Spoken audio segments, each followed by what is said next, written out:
Dito sa Papa Dudut Stories, ikaw ay hindi nag-iisa.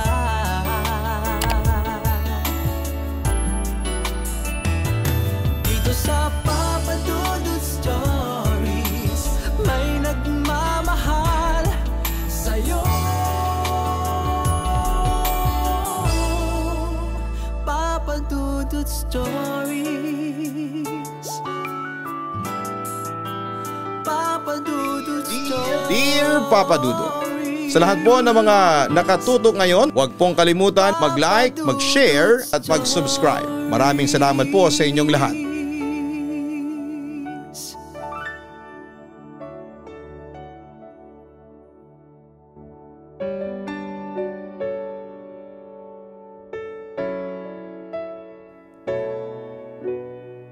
May mga pagkakataon na dahil nadadala tayo ng bugso ng ating damdamin, ay nakakaisip tayo ng mga hindi magandang bagay. Minsan ang mga hiling sa ating isipan na akala natin ay simpleng salita lamang ay maaari palang maghatid ng mga pangyayari na ni sa hinagap ay hindi mo inaasahang iyong mararanasan.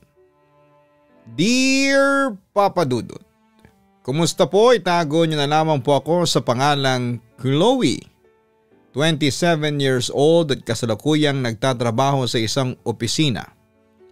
Isa po akong masasabing avid listener at gustong gusto ko po kasi talaga ang inyong mga kwentong katatakutan. Sa totoo lang po ay noong una ay hindi ako naniniwala sa ganitong mga bagay dahil hindi ko pa naman ito naranasan noon. Kaya naman dati po talaga ay hanggang kwento lamang ang tingin ko sa mga ito. Hanggang sa dumating ang panahon na ako mismo ang nakaranas nito. Mahirap po itong paniwalaan ngunit habang tumatagal ay tila unti-unting nagsisink in sa akin. Na hindi lahat ng bagay na hindi natin maipaliwanag ay imposible. May mga pagkakataon na ito ang nagsisilbing tagapagturo natin ng mga bagay na hindi natin nalalaman. Nagsimula ang lahat sa noon ay akala ko ay isang normal na araw lamang. Sa labas ng aming opisina tuwing dumarating ang simula ng bare months ay marami nang nagkalat na mga namamalimos. Bagaman at bawal ito doon ay hindi pa din maiwasan na minsan ay may nakakalusot sa security. Isa na nga dito, ang batang itago na lang natin sa pangalang Kenny. Well, hindi naman siya totally namamalimos. Bagkos ay nagbebenta siya ng mga gawa nilang accessories. Pero dahil bawal nga ay madalas din siyang maitaboy ng mga guards doon. Marahil ay nasa 9 hanggang 10 taong gulang na siya. Masasabi kong mabait na bata si Kenny, Papa Dudut. Magaganda din ang mga binebenta nilang mga accessories pero dahil hindi naman ako ganon kahilig sa mga ganong abubot ay parang naiinis ako sa kanya kapag pinipilit niya akong bumili nito. Pero dahil bata pa nga siya, at alam kong ginagawa niya ito upang makatulong sa kanyang pamilya. Madalas ay binibigyan ko na lamang siya ng pagkain o di kaya naman ay kaunting pera. Hindi naman ako ganon kamaldita, Papa Dudut, para hindi tumulong sa bata. Sa ibang paraan nga lang ang pagtulong ko sa kanya. Nakakatuwa lang naman dahil kahit sa ganong paraan ay halata naman sa kanya na natutuwa na siya. At na-appreciate niya ang tulong na ginagawa ko sa kanya. Marami din namang mga kabataan na katulad niya doon pero siya lang talaga ang parang feeling ko is genuine ang pangangailangan sa buhay. Ganon lamang ang araw-araw na ganap doon sa pinagtatrabahuhan namin. Pero minsan ay may mga tao talaga na hindi masaya sa nagiging pagsisikap ng iba. At mga feeling entitled sa buhay kaya naman gumagawa ng paraan para sirain ang mga taong totoong nagsisikap upang maabot ng kanilang mga pangarap. Ilan na nga dito yung mga katrabaho ko na minsan ay narinig ko na naisipang pagtripan si Kenny. Ayon sa kanila ay magkukunwari silang bibili sa bata tapos ay hindi nila ito babayaran. Napaismid talaga ako ng mga oras na yon dahil kahit bata ay nakakaya nilang gawa ng masama. Kaya naman inunahan ko na sila kay Kenny at sinabi ang plano ng mga ito. Malungkot lang namang ngumiti sa akin ang bata at sinabing sanay na siya sa ganong klase ng mga tao. Parang napaisip lang tuloy ako kung gaano kahirap ang kanyang pinagdadaanan para maging ganon ka-matured ang kanyang pag-iisip. Dahil sabi nga niya ay okay na rin naman siya at kaya na niyang harapin ang mga ganong klase ng tao, ay hinayaan ko na din po ito. Kinabukasan, pagpasok ng trabaho ay nakita ko ang mga katrabaho ko na bully na tahimik na nakaupo sa kanilang mga upuan. Tila wala mga ito sa sarili at hindi makausap ng maayos. Bagaman at nagtataka ako ay hindi naman ako nagtanong dahil hindi naman kami mga close. Pero pansin ko din ang kakaibang tingin sa kanila ng ilan sa aming mga katrabaho. Maging ang guard sa building na aming pinapasukan ay parang galit sa mga ito. May mga narinig pa nga ako na mga bulungan ng mga nasa paligid tuwing dumadaan sila. Ngunit dahil hindi naman na ako tsismosa, ay hindi ako nakisali sa kanila o nagtanong man lang sa kanilang mga pinagkukwentuhan. Nang matapos ang trabaho namin ng araw na yon, ay mga nauna pang umuwi ang mga ito, which is bihirang mangyari. Dahil nga sa madalas ay naiiwan ang mga ito upang magtsismisan. Ako naman ay nagmamadali na ring bumaba dahil gusto kong malaman ang nangyari kay Kenny at sa mga ito. Ngunit sa pagbaba ko ay wala akong Kenny na naabutan. Hindi naman ako nagtaka noong una dahil sa isip ko ay baka hindi lamang siya nagtinda ng araw na yon dahil abala ito sa ibang bagay. Ngunit lumipas na ata ang ilang araw ay hindi ko pa din nakikita ang bata kaya naman nagpasya na akong magtanong sa isa sa mga tindero doon kung napapansin ba niya si Kenny. Gulat na tumingin sa akin si Kuya sabay tanong kung hindi ko daw ba nabalitaan ang nangyari dito. Nagtataka naman akong tumingin sa kanya sabay iling. Dito ay ikinuwento ni Kuya na nung araw na binalaan ko si Kenny ay natuloy ang pangtitrip dito ng aking mga bully na katrabaho. Ngunit dahil ayaw daw silang pagbilhan ng bata ng kanyang mga itinitindang mga accessories sa isapilitan nitong inagaw ng mga katrabaho ko at itinapon sa may kalsada. Hindi naman daw ito inaasahan ni Kenny kaya naman mabilis itong tinangkang kunin ang kanyang mga paninda.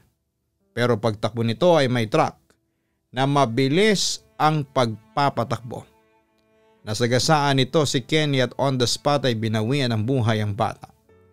Kaya nga daw kapag dumadaan ang mga katrabaho ko ay pinagbubulungan sila dahil kung hindi nila ginawa yon ay hindi daw sana mapapahamak ang bata. Parang nanghina ang aking mga tuhod sa narinig kong ito. Hindi naman kasi ako palakinig ng balita kaya sobrang shock talaga ako sa aking nalaman. Nagpasya ako na pumunta sa burol ni Kenny upang kahit papano ay makita ko ito sa huling pagkakataon.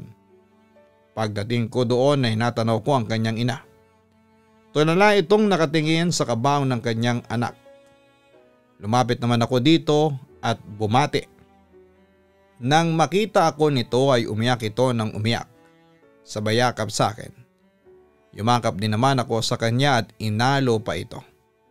Nang medyo kumalma na siya ay nagkwento ito na madalas daw akong mabanggit ni Kenny sa kanya. May mabait daw na ate doon sa madalas niyang pwestuhan na building na madalas siyang bigyan ng pera at pagkain na walang kapalit. Nakilala daw niya agad ako base na rin sa pagkakadescribe sa akin ni Kenny.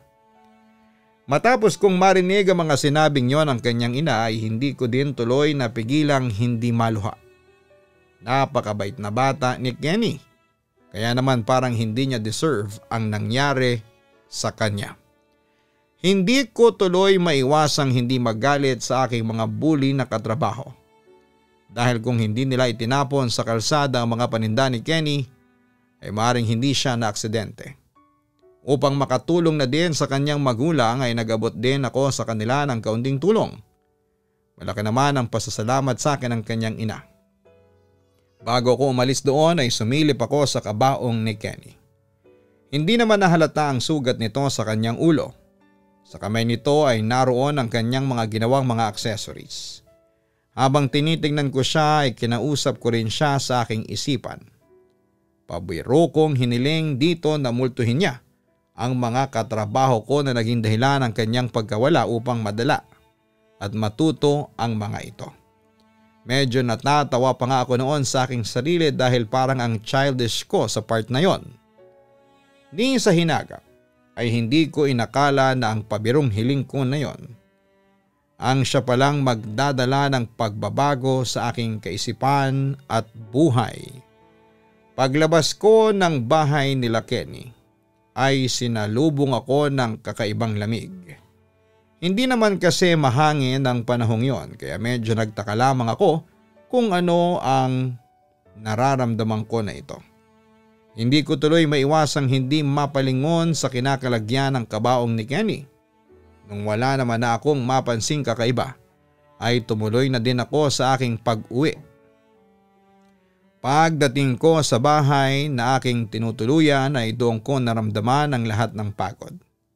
Nahiga naman agad ako sa aking kama at naramdaman ko ang sarili ko na hinihila na ng antok.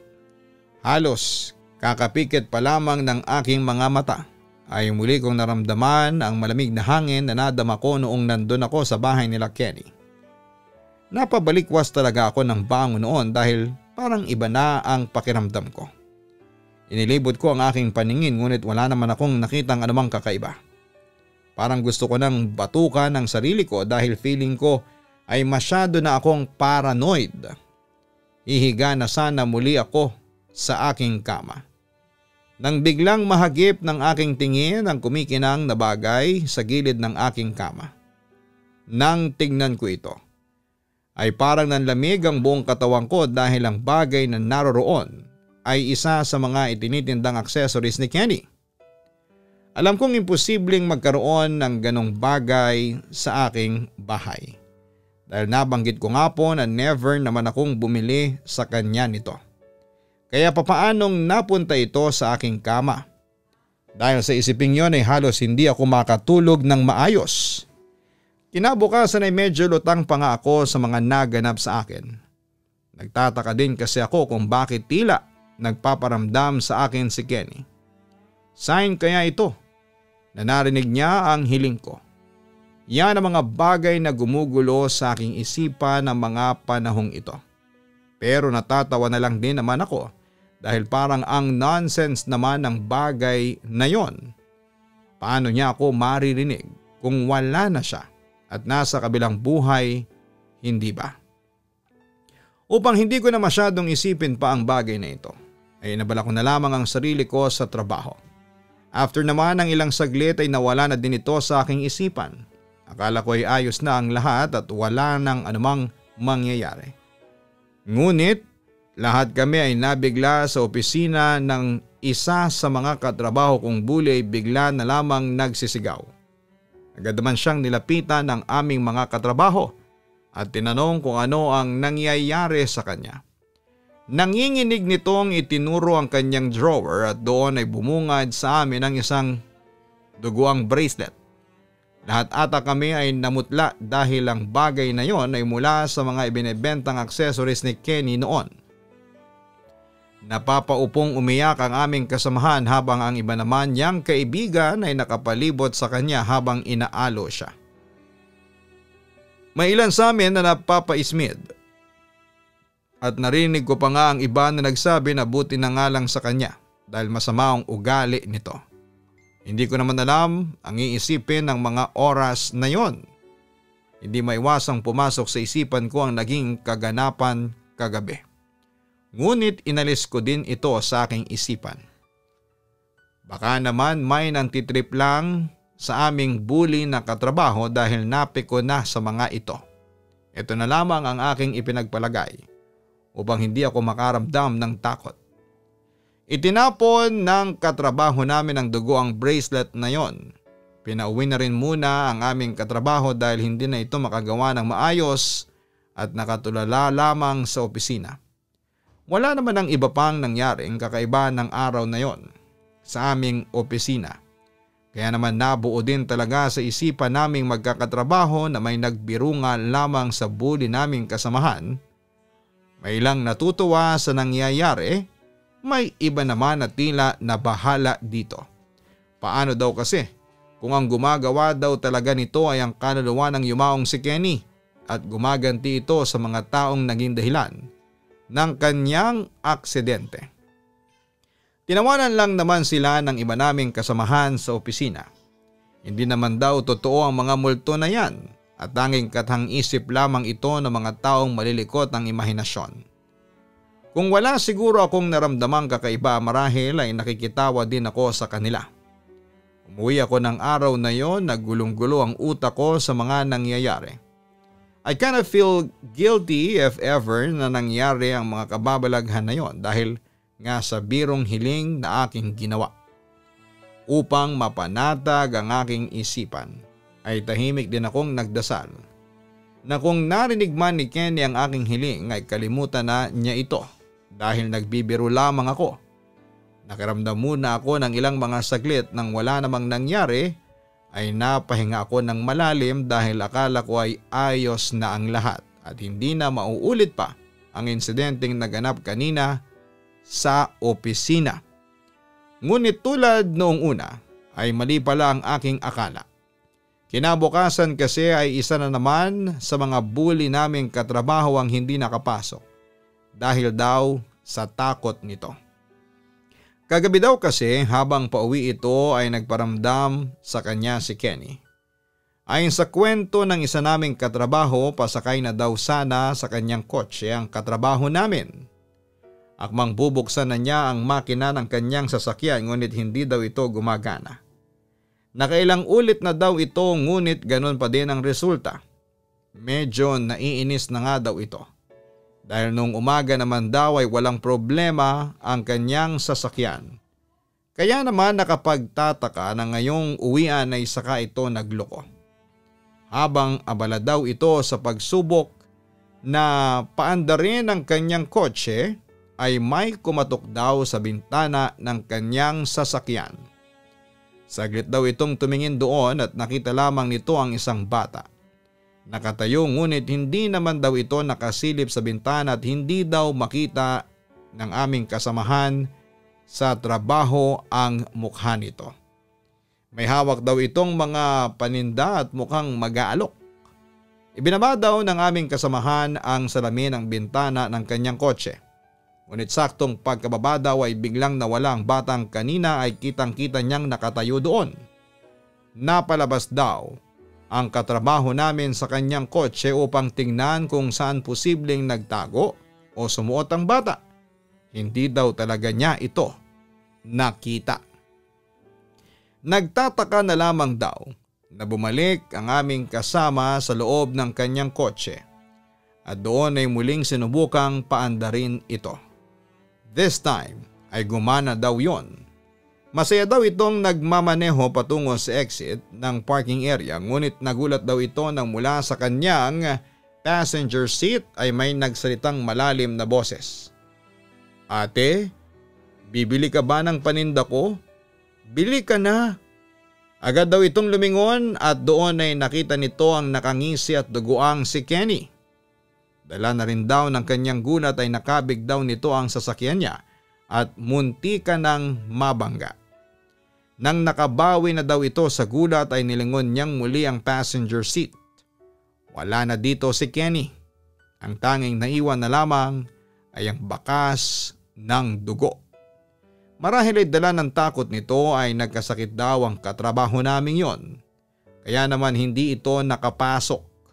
Ang ilan sa mga katrabaho ay napapasign of the cross na lamang samantalang ang iba ay parang hindi naman naniniwala. Ayon sa kanila, ginagamit pa nila ang batang kanilang ipinahamak para lamang sa mga sarili nilang pang-interes. Nakayuko lamang ako ng mga panahong yon. Tahimik na nag-iisip kung bakit nagpapatuloy pa din si Kenny sa pagpaparamdam. Ang iba sa mga bully naming katrabaho na kasama noong araw na mawala si Kenny ay tahimik lang din na nakikinig. Halatang takot sa kanilang mga mukha dahil posibleng sila na ang susunod na pagpakitaan ng kaluluwang ito. Mukhang hindi naman nagkamali ang mga ito dahil noong break time namin ay isa na naman sa kanila ang pinagpakitaan nito. Nagtungo daw ang naturang katrabaho namin sa comfort room. Habang nasa loob siya ng isa sa mga cubicle ay may narinig siyang pumasok doon dahil medyo maingay ang pintuan ng aming palikuran. Ngunit ilang saglit pa ay wala naman daw siyang narinig na mga yabag na mula sa nagbukas ng pintuang yon. Nang natapos na niya ang kanyang dapat gawin at nakalabas na ay agad niyang sinuri ang mga cubicle. Tila wala namang tao doon. Naiinis pa siya noon dahil mukhang may nangaasar sa kanya gayong alam ng mga ito na natatakot na nga siya. Palabas na sana siya noon nang biglang unti-unting bumukas ang isa sa mga pintuan ng banyo. Wala naman daw lumabas na tao mula dito. Bagaman at kinakabahan siya ay dahan-dahan niyang nilapitan ang bahaging yon ng CR. Pagkasilip niya dito ay wala namang tao doon. Iba na daw talaga ang pakiramdam niya. Kaya naman nagmamadali na siyang lalabas ng comfort room, ngunit natigilan siya nang bigla daw siyang nakarinig ng mahihinang tawa doon. Nanginginig na ang kanyang mga tuhod ngunit pinilit niyang kumilos upang makalabas na. Pero lahat ng tapang niya ay nawala ng sabay-sabay daw nang magbukas sara ang mga pintuan ng cubicle doon. Doon na daw siya napasigaw at nagtatakbo papalabas ng banyo. Sa paglabas niya ay pinagtinginan na siya ng mga nasa labas ng banyo. Naiyak siyang nagtanong sa mga ito kung narinig daw ba ng mga ito ang mga nangyari sa loob tulad ng pagbukas-sara ng mga pintuan doon. Ngunit tinignan lamang daw siya ng mga ito at tila ba nasisiraan siya ng bait.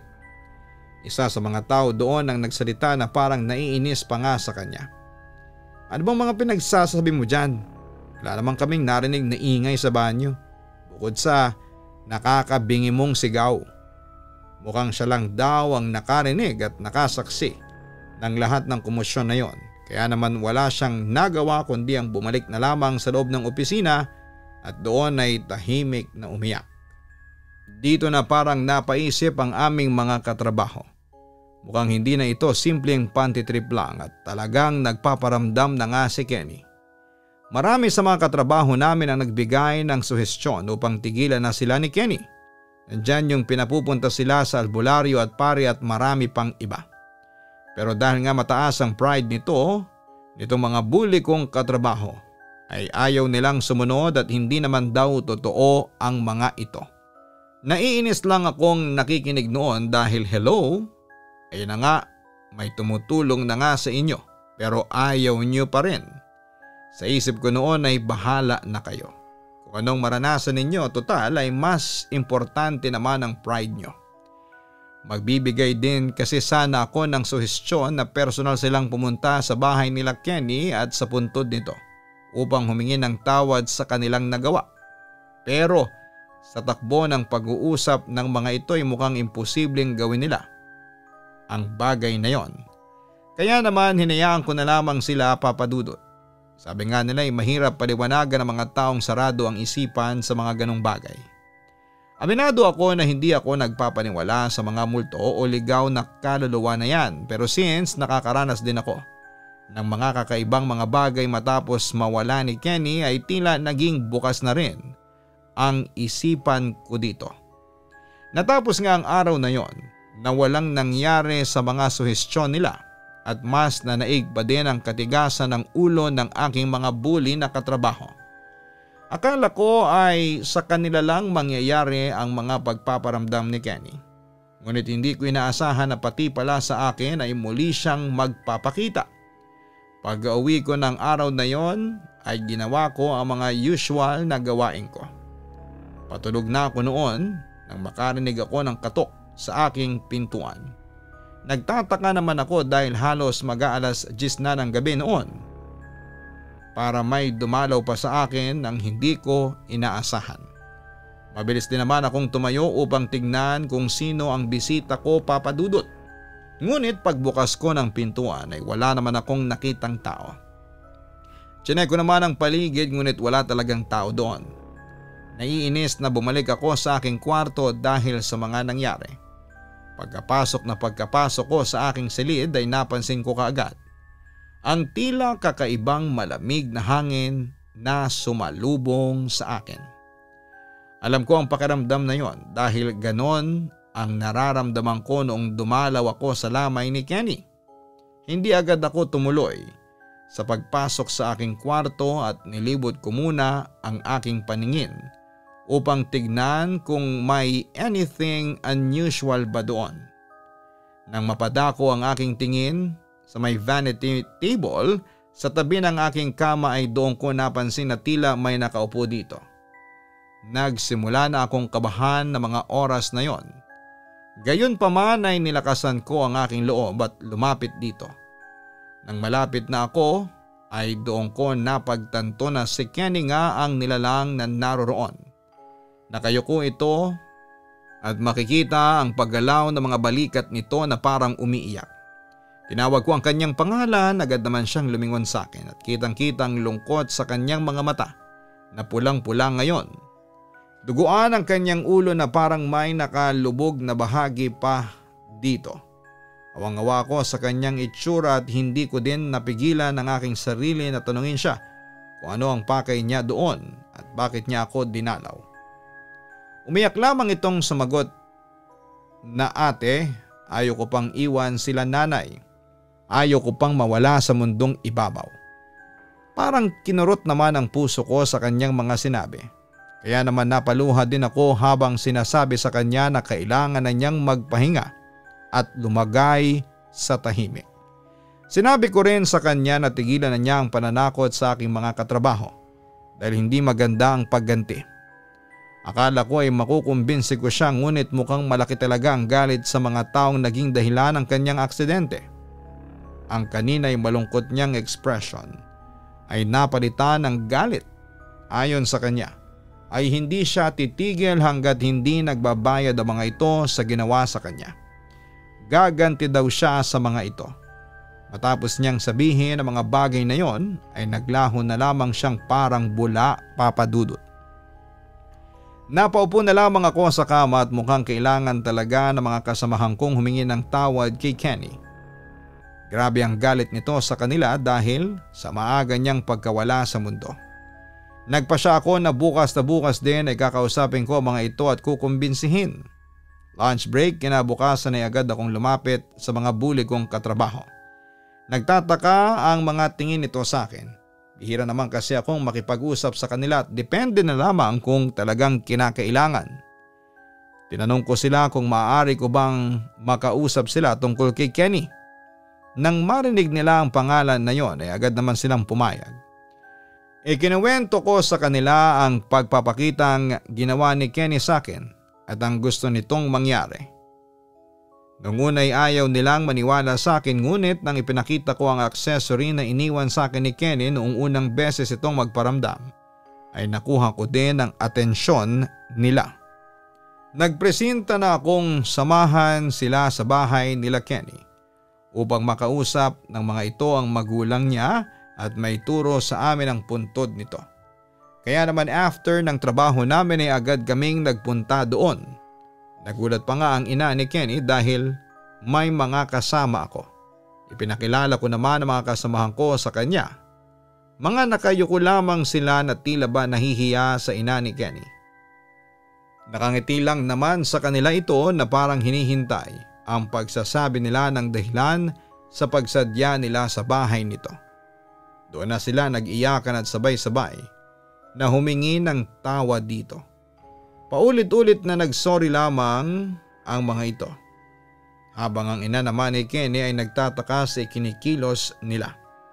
Isa sa mga kasamahan ko ang naglakas ng loob na ipaliwanag sa kanyang lahat Halos maglupasay sa sahig ang ina ni Kenny nang marinig ang kwento ng mga ito. Halatang hinagpis sa bawat iyak na pinapakawala ng ina ni Kenny. Niyakap ko lamang siya upang aluhin dahil yon lang naman ang maitutulong ko sa nararamdaman niyang sakit ngayon.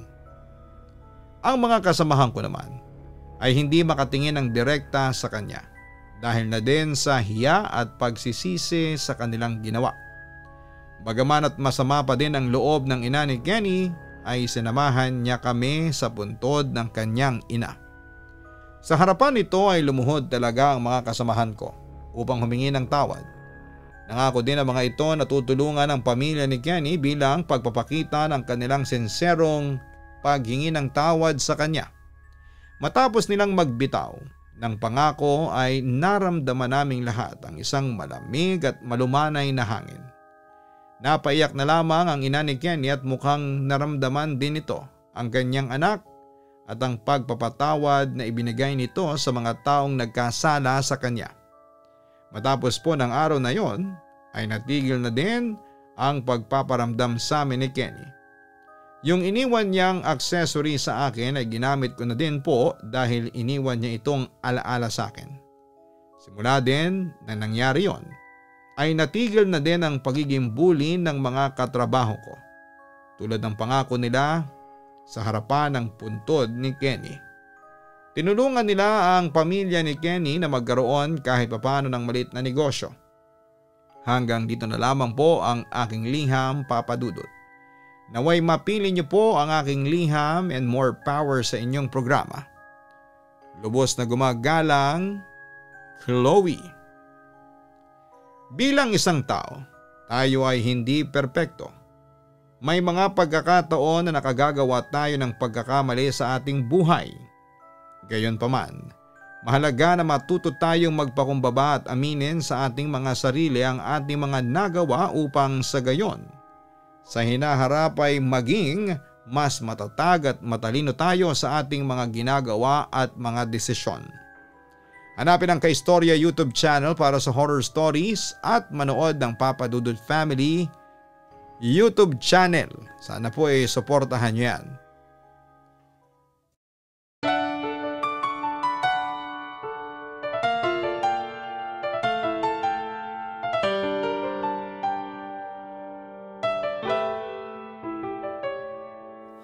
Ang buhay ay mahiwaga, laging may lungkot at saya. Sa Papa Dudut Stories, laging may karamay ka.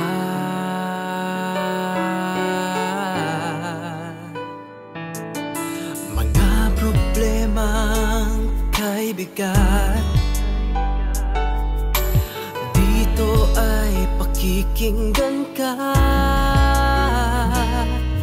Sa Papa Dudut Stories, kami ay iyong kasama.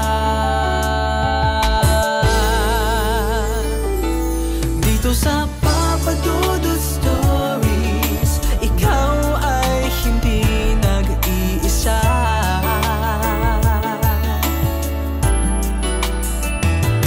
Dito sa Papa Dudut Stories, may nagmamahal sa'yo. Papa Dudut Stories, Papa Dudut Stories,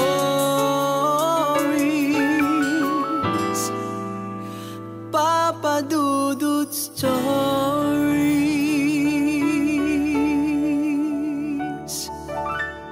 Dito sa Papa Dudut Stories.